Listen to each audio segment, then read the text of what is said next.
Mega power star Ram Charan Kamineni వారింటి అమ్మాయి ఉపాసనలకు పెళ్లై దాదాపు 5 ఏళ్లు కావస్తోంది.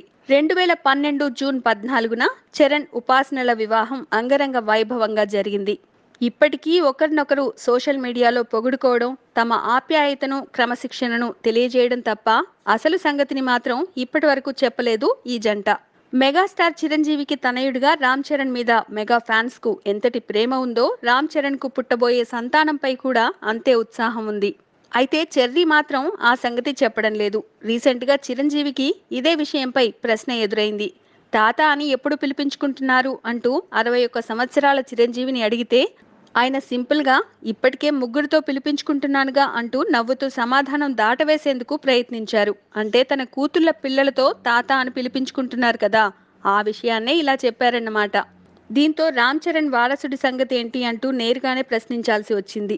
అది రామ్ చరణ్ ప్లాన్ చేసుకుని డిసైడ్ చేసుకోవాలి. అయినా త్వరలోనే ఆ ముచ్చట తీరిపోతుందిలే అంటూ ఓ చిన్న హింట్ ఇచ్చి ఊరించారు Chiranjeevi. Please subscribe. Hi, it's me Purna. Please subscribe.